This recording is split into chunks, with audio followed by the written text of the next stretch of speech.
Let's talk about how function call or procedure call is implemented on x86. There are three major tasks that we need to handle. First, we have to handle control flow change. That is, upon function call, we have to jump to the beginning of the function code and return back to where we were. The second, we have to handle passing data, such as function arguments and return value. The third, we have to handle data or storage management. That is, we allocate storage for data during the function execution and deallocate them upon return. Let's visit these tasks one by one. First, passing control. This is fairly straightforward using two special instructions, call and return. Call instruction pushes the return address on top of the stack and jump to label, which is the beginning of the function called. Return address is where we should come back after completing the function. And it's basically the address of the instruction right below call instruction. The return instruction pops return address from the top of the stack and put that in program counter so that hardware executes the instruction at return address in next clock cycle. Here's an example. So we have a call instruction at memory address hex 400,544 and move instruction right below at hex 400,549. This is where we should come back or return after completing mult2 function. Therefore, the return address is hex 400,549. RSP value is hex 120, meaning top of the stack is at memory address hex 120. RIP value is hex 400,544, meaning that the hardware is about to execute the instruction at that memory address, which is call Q instruction. When hardware executes the call Q instruction, it pushes return address on top of the stack, resulting the stack grew by 8 bytes, as indicated by RSP value. And RIP value, the program counter value, is now updated with the hex 400,550, which is the address of the first instruction of function mult2.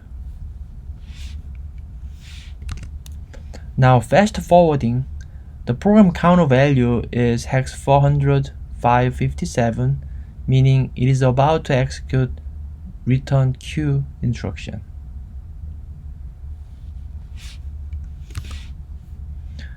When processor executes return instruction, it pops return address from top of the stack and puts that value into program counter, RIP register.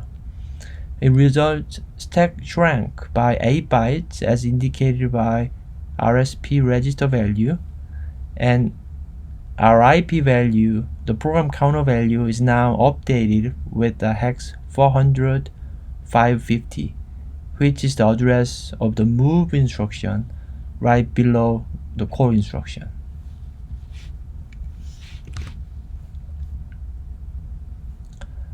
Now let's talk about the second task, the passing data. On x86, 64-bit x86, the first 6 arguments are passed via registers, and the rest via stack memory. For example, the first argument is passed via RDI register, the second argument via RSI, third via RDX, and so on. On 32-bit x86, all arguments are passed via stack memory.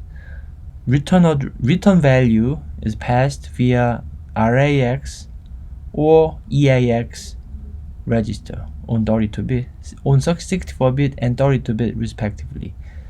These rules are called calling convention.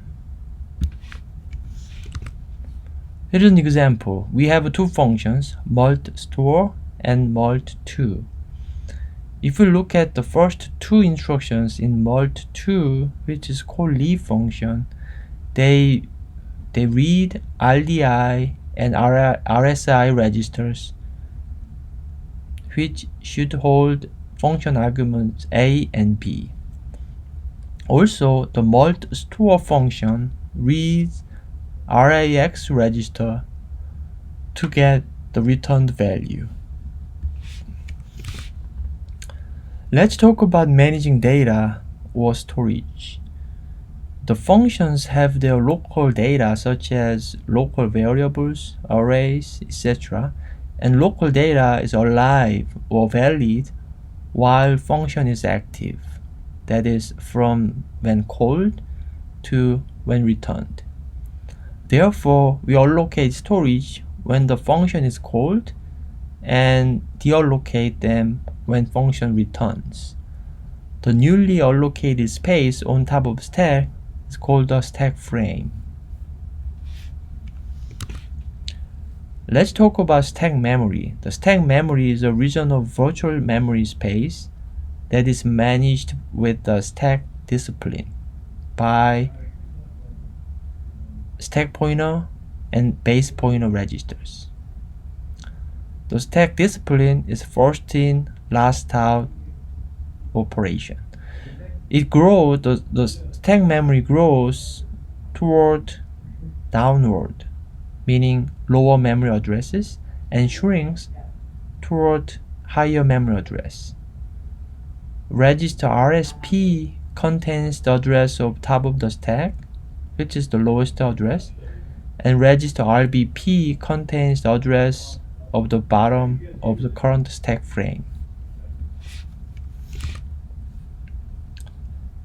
The stack memory consists of stack frames, also known as an activation record, each of which corresponds to a call to a function which has not yet terminated with the return. We use stack frames to support the function call or procedure call, and they are allocated when entering function by setup code and deallocated when the function returns by finish code. We use a stack frame to store different things such as a return value, local variables, function arguments, and to save registers and EBP register value. Here's a function call chain example. It's basically first in, last out operation. In this example, we have three functions, function yo, who, and mi. The function mi is a recursive function that calls itself. Let's assume a call chain drawn on the right hand side. First, function yo calls function, so we are inside the function yo. So we have a stack frame for function yo, and RBP register points to the bottom of this current stack frame, and RSP points to the top of the stack frame or entire stack memory.